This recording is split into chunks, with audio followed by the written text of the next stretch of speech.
Daily, beloved brethren in Christ, loving greetings to you in the perfect and faithful name of our Lord and Savior Jesus Christ. Today, January 8th, 2026, Thursday, Holy Trinity Church Ministries presents Daily Manna. Today's subject, genuine faith. Genuine faith. Now let us open our Bibles and read a verse from Luke's Gospel, 17th chapter, 5th verse. Lord, increase our faith. May God add His blessings to the reading of His precious word.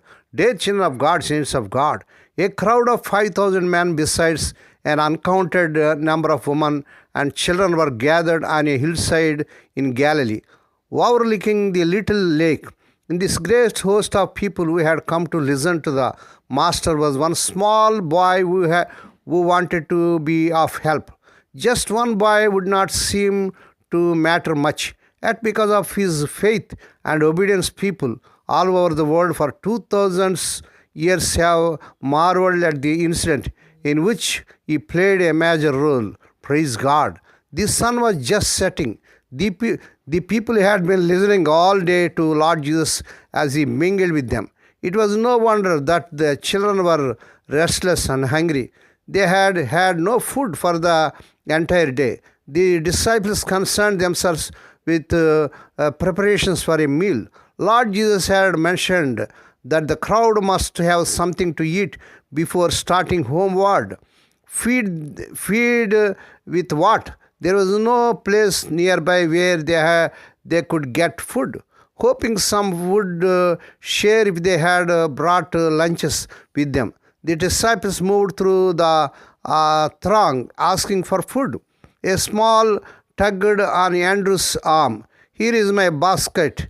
There are but 5 loaves and 2 fishes. Utterly amazed, Andrew took the basket to Lord Jesus. Andrew had begun to despair for carrying out such an obviously empty gesture in obedience in the commands of his master. In the hands of the master, the small basket of lunch became enough to feed the whole multitude. After all had eaten, there were still 12 baskets full of the leftovers. Who are we to judge what God can or cannot do? He made the world. He made all that is in it. He made the laws of nature. He rules the whole creation as He wills. We are the created, not the creators.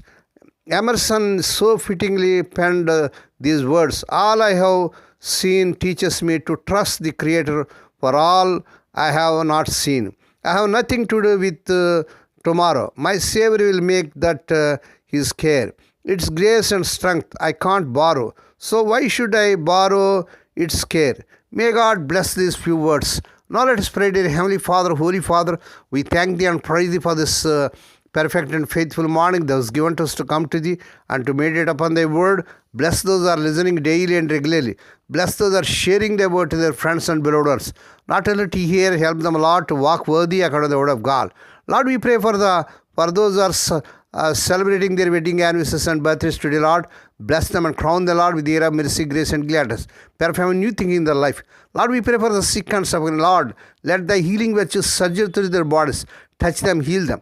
Lord, we pray for those who are in great agony because of the loss of produce in their family. Spirit of the living God, that the God of all comfort them, console them. We ask Thee, Lord, that this week the unemployed youth may be given employment beyond their eligibility. Lord, we pray let the unmarried youngsters get married in this month they desire in Lord Jesus' powerful name. Lord, we pray for their children as they are going out and coming in throughout this day. Deliver them from all dangers and accidents. Give them safe journeys. We commit all these things to the mighty hands. We ask Thee and give Thee thanks in the perfect and faithful name of our Lord and Savior Jesus Christ. Amen. May the grace of our Lord Jesus Christ and the love of God and the fellowship of the Holy Spirit be with us all now and evermore. Amen.